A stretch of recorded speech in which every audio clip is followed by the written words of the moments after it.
In this video, I am going to show you how you can add auto velocity effect to your video in Capcut. So open the Capcut apps and tap on your project, select your video you want to edit, just click add, and then just going to tap on the video or the clip and click style in the bottom, swipe to the right until you can see this auto velocity effect. Just tap on it, waiting for playing, and then just tap on check mark. You can also adjust for the interval between two bits. I think what the 1 second. Okay, checks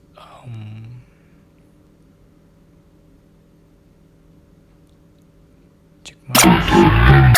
So here we go. This copyright. Here we go. That's how to auto velocity effect on Capcut.